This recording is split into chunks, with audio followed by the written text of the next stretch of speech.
saya Ulfi, kelas 11 MIA 1. Nama saya Nifta Lasana dari kelas 11 MIA 1. Nama saya Sutina dari kelas 11 MIA 1. Nama saya Siti Rahmawati dari kelas 11 MIA 1. Nama saya Reni Marlina dari kelas 11 MIA 1. Di sini kami akan menjelaskan tentang fluida dan kalor beserta prakteknya. Saya di sini akan menjelaskan bab 3 tentang fluida.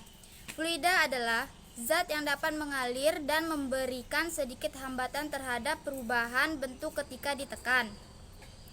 Jenis-jenis fluida terdiri dari dua. Yang pertama itu fluida statis dan fluida dinamis. 1. Tekanan fluida. Tekanan fluida adalah gaya normal atau gerak lurus yang bekerja di suatu bidang dibagi dengan luas suatu bidang tersebut. Atau tekanan adalah gaya persatuan luas. 2. Tekanan hidrostatis. Zat cair atau fluida dalam keadaan diam atau statis menghasilkan tekanan sama untuk semua titik-titik yang mempunyai kedalaman yang sama disebut dengan tekanan hidrostatis. Hukum fluida statis. Yang pertama, hukum Pascal. Hukum Pascal menyatakan tekanan yang diberikan suatu cairan pada ruang tertutup akan diteruskan ke segala arah dengan besar yang sama pada titik dalam cairan dan di dinding bejana. Yang kedua, hukum Archimedes. Bunyi hukum Archimedes adalah gaya apung yang bekerja pada suatu benda yang dicelupkan sebagian atau seluruhnya ke dalam suatu zat fluida, sama dengan berat fluida yang dipindahkan oleh benda tersebut. Berikut beberapa penerapan hukum Archimedes dalam peralatan teknik. A. Hidrometer. B. Kapal laut. C. Kapal selam. D. Balon udara. Dan E. Benda mengapung, tenggelam, dan melayang. Bagian dari fluida dinamis. 1. Kontinuitas, yaitu gerak fluida di dalam suatu tabung aliran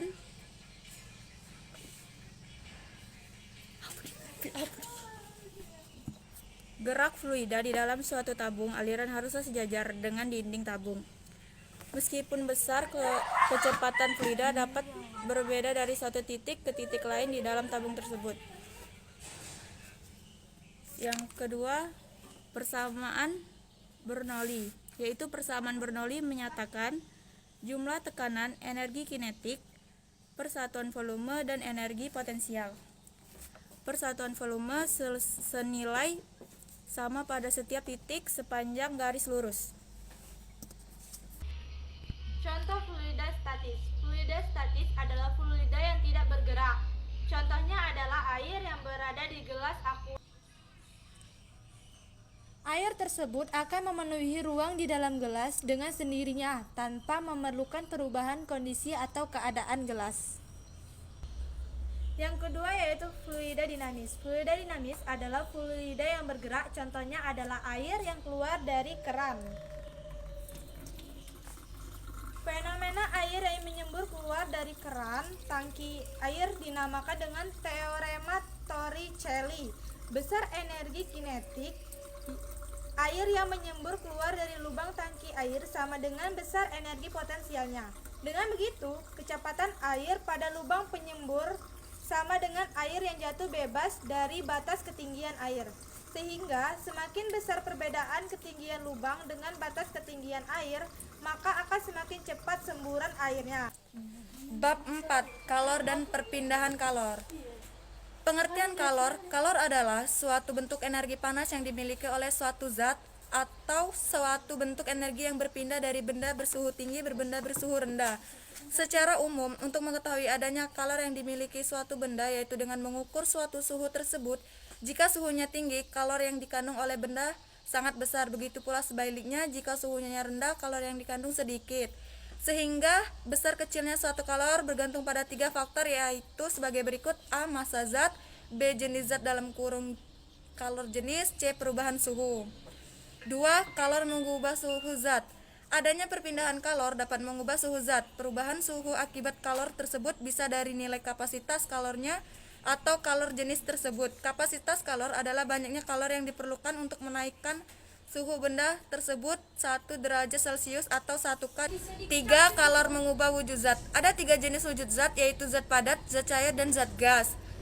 Pada zat tersebut akan terjadi perubahan warna zat seperti terlihat pada diagram di samping. Pada proses membeku dan menyublin dan deposisi memerlukan kalor. Berikut beberapa jenis kalor lateh. A. Kalor beku (Lyo) adalah banyaknya kalor untuk mengubah wujud 1 kg zat cair menjadi zat padat.